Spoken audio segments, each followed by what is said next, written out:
suis mon or. Et mon or, c'est mon argent, voilà. Les pépettes. N'ayez pas peur, madame, c'est de l'argent honnête. Et honnêtement gagné. Les pépettes. Bienvenue sur Les Pépettes, le podcast qui réconcilie sens et argent. Je m'appelle Aude Guyenne et je suis entrepreneuse sociale. Je constate qu'il y a souvent une dissonance entre argent et sens. Comme si ça sonnait faux de générer de l'argent en exerçant une activité qui nous passionne et en ayant un impact positif sur la société. J'ai donc décidé de prendre le micro pour donner la parole à celles et ceux qui maîtrisent le sujet et qui peuvent nous offrir un nouvel éclairage sur l'argent et sur le sens qu'on lui donne.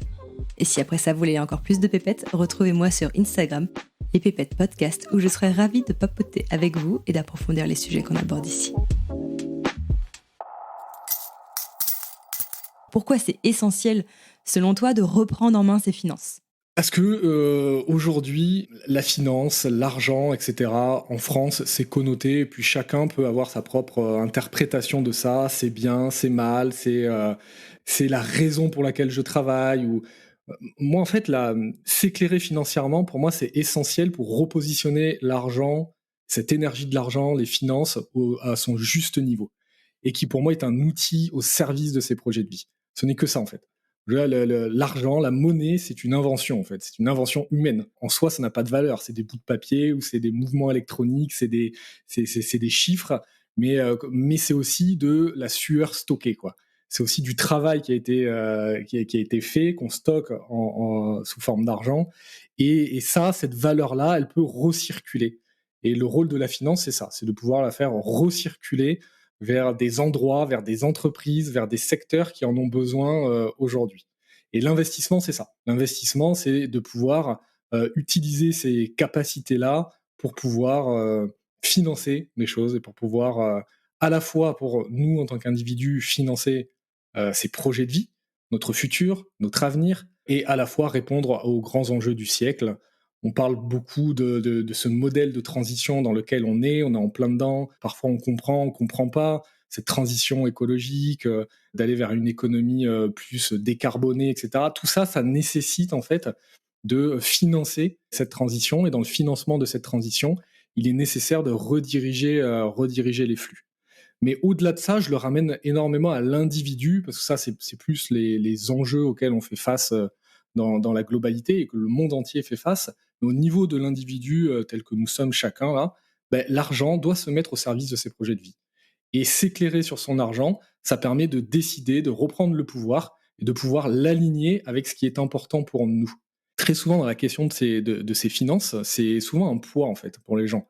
De se dire, OK, alors soit je n'en ai pas assez, soit j'en ai trop, même si on se dit qu'on n'en a jamais trop. Mais parfois, c'est de l'argent qui gonfle sur les comptes, ça reste sur les comptes courants.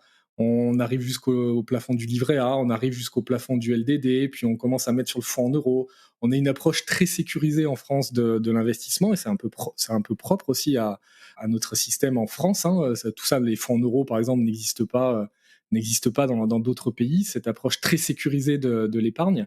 Et je crois qu'aujourd'hui, il faut aussi réappréhender cette notion de risque, s'éclairer en fait sur ces sujets-là pour pouvoir remettre cet argent au service de ses projets de vie. Parce qu'avec une inflation qui galope aujourd'hui, on comprend bien, et là je pense que 2022 a mis tout le monde d'accord sur ce sujet, que s'il y a de l'argent sur les comptes, il faut peut-être en faire quelque chose, quoi.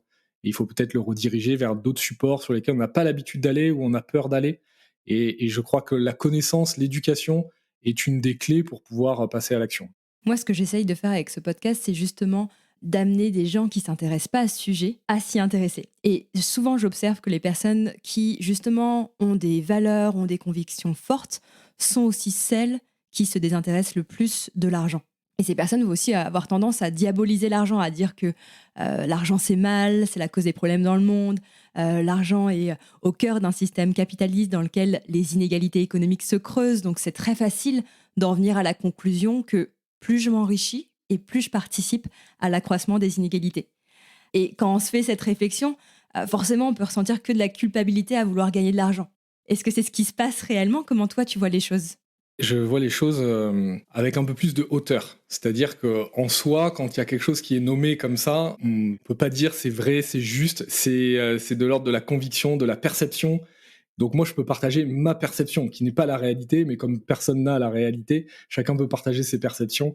Et en soi, l'argent, moi, je le positionne toujours comme un outil, quoi. C'est un peu le... Alors ça vient pas de moi, je l'avais lu dans un livre et je suis incapable de retrouver la source là comme ça de tête, mais c'est l'argent, en fait, est le sang de notre économie.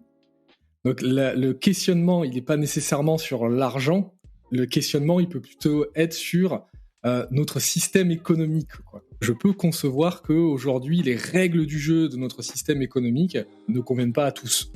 Et que peut-être qu'on arrive à une certaine forme de limite par rapport à ça. Donc s'éclairer financièrement, peu importe par quelle porte on en trouve et on rentre dans ce monde de la finance, dans la globalité, nécessairement, petit à petit, en tirant des fils, on commence à se questionner en fait sur notre économie. Comment ça marche en fait ? Comment ça marche ? C'est quoi d'ailleurs l'argent ? C'est quoi ? Est-ce qu'on s'est déjà posé la question ? Les euros qu'on a sur notre compte, d'où est-ce qu'ils proviennent ?